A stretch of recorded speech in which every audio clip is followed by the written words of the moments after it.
Inti video ini tentang 3 hal. Hal pertama, analisa fundamental BJTM dilihat dari laporan keuangan 4 tahun terakhir. Hal kedua, kisaran harga wajar saham BJTM dihitung dari proyeksi dividen di tahun 2023 ini. Hal ketiga, 3 daftar saham yang harganya masih murah, prospeknya cerah, dan layak dikoleksi. Itu 3 hal inti yang dibahas di dalam video ini.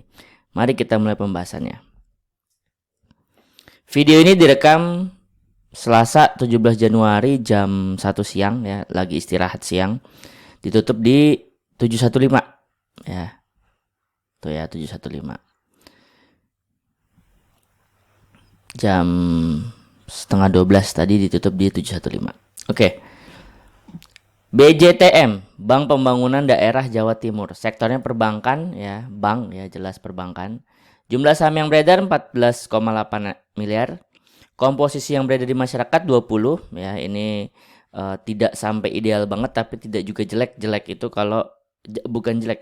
Berbahaya itu kalau di bawah 10 apalagi 5%. Itu berbahaya. Artinya bandar sangat bisa bikin ARA dan sangat bisa bikin ARB di hari itu.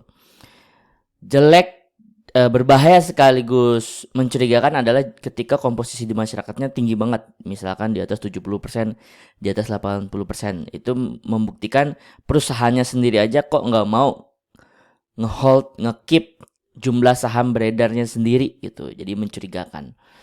Dan kenapa berbahaya kalau tinggi? Itu karena berarti kalau ada panik massal maka juga gampang ARB karena yang ngendalin gak ada, hampir dipegang di masyarakat. Jadi kalau panik selling, masyarakat panik semua, ARB langsung hari itu.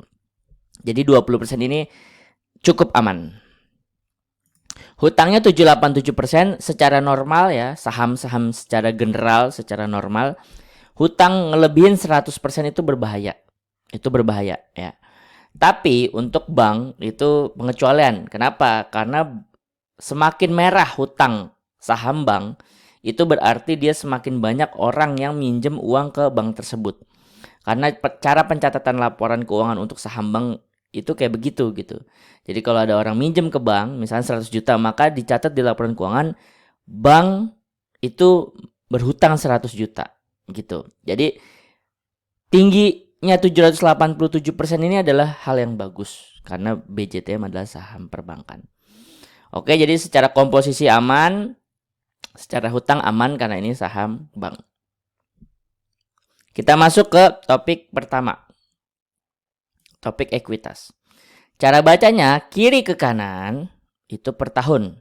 Perubahannya yang di sini. Ya, jadi 2019 ke 2020 berapa perubahannya? Ini 8%. Kalau atas ke bawah itu per kuartal, per 3 bulan.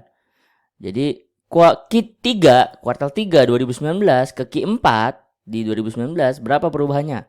Ini. Gitu ya. Nah, tugas kita adalah menebak, memproyeksikan kuartal ke kuartal. Posisi video ini direkam berarti memprediksi Q3 ke Q4 di 2022 berapa? Gitu ya. Sebelum kita mengerjakan PR kita, ya PR kita itu yang warna biru ya, kotak biru. Kita kerjain PR pertama, kita lihat dulu secara general ekuitas. Ekuitas selama 4 tahun terakhir, 2019 sampai 2022, maka ini adalah ekuitas terbesar ya. 10,9 T terbesar ya. 2019 8,9, 20 9,6 T, 21 10,5 T, 22 10,9 T ya.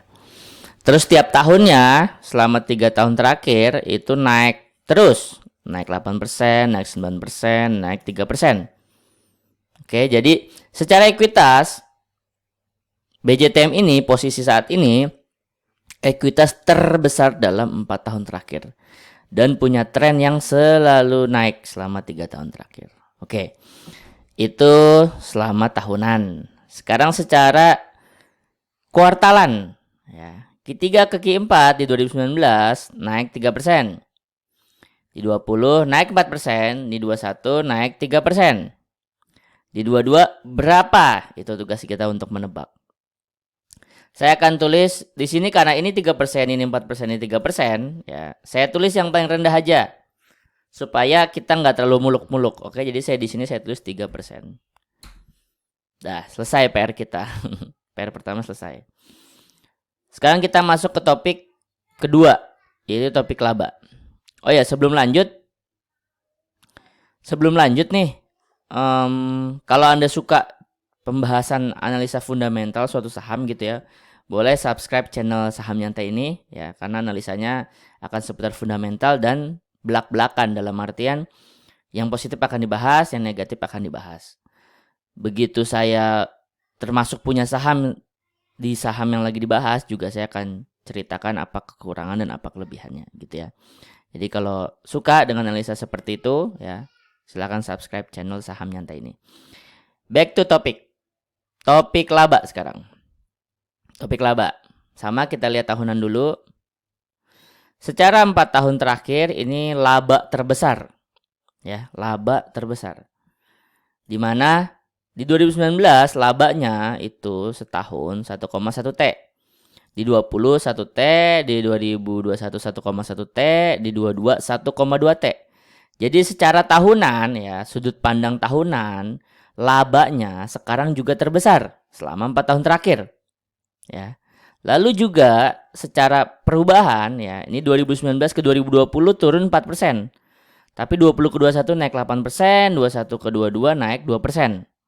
Oke, jadi ini make sense. Make sense itu masuk akal. Maksudnya gimana?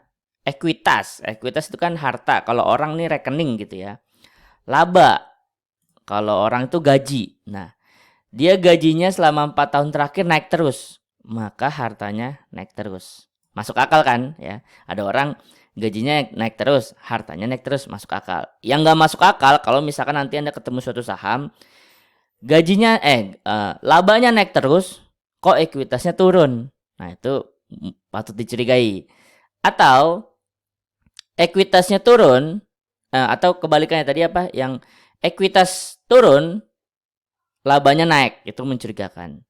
Atau juga ketika ekuitasnya naik, labanya turun, itu juga mencurigakan. Nah, kalau ini masuk akal, make sense, normal gitu ya. Ekuitas naik karena memang labanya juga naik gitu ya.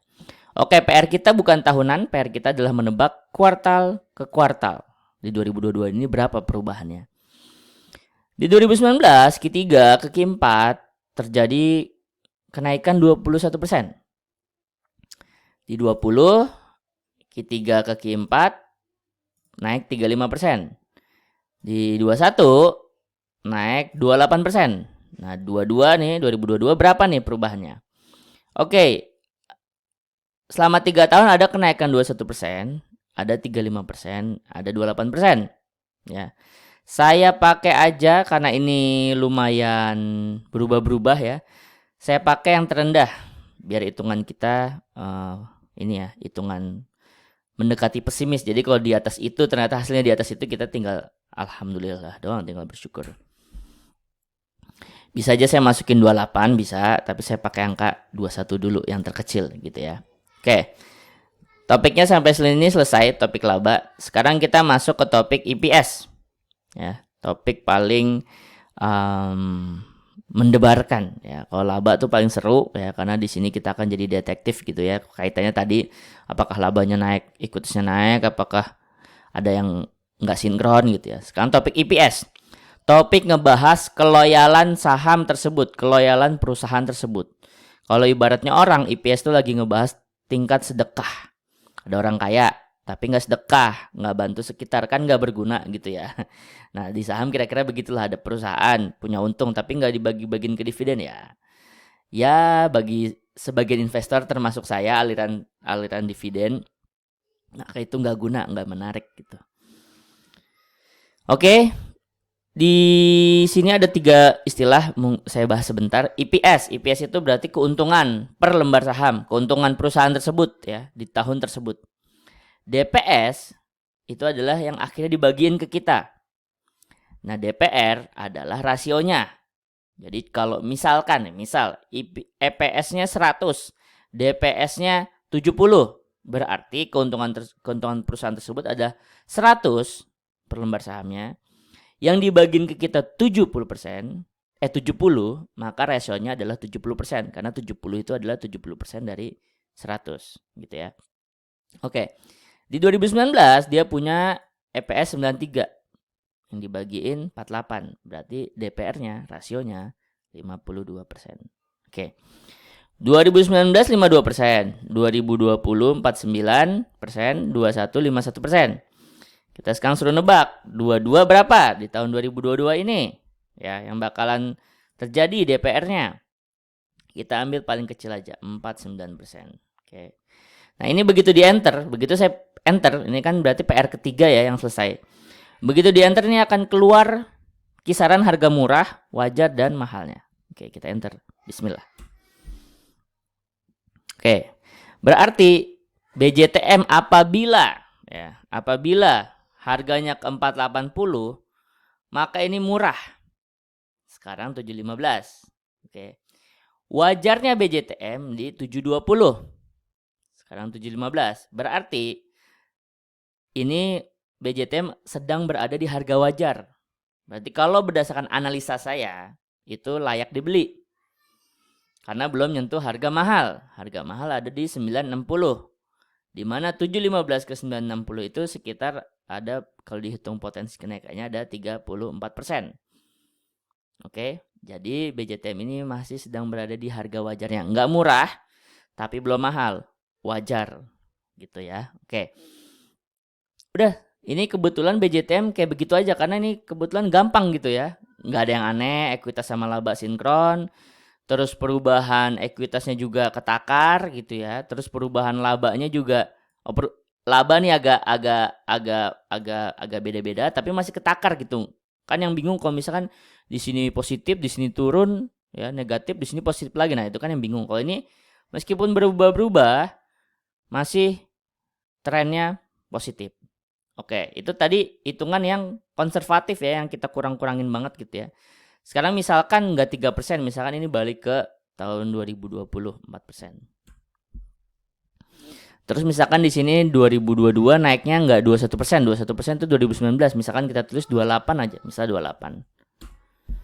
Nah, kalau misalkan 28, maka harga murahnya BJTM ada di 508. Wajarnya di 762. Mahalnya di 1000. Dan sama, masih tetap di harga wajar. Nah, jadi mau ini kita pakai 21 ya, perubahan terkecil selama 3 tahun terakhir tuh BJTM masih ada di harga wajar. Kalau ini tadi berapa? Misalkan ini jadi 35 misalkan. 35 misalkan. Terus ini jadi 52 misalkan. Nah, kalau kejadiannya seperti itu gitu ya, di 2022 ternyata perubahannya 35%, terus DPR-nya 52%, maka itu harga wajarnya ada di 852.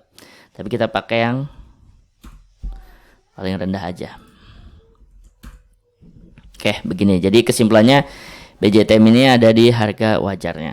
Nah, terus mungkin ada yang bertanya nih.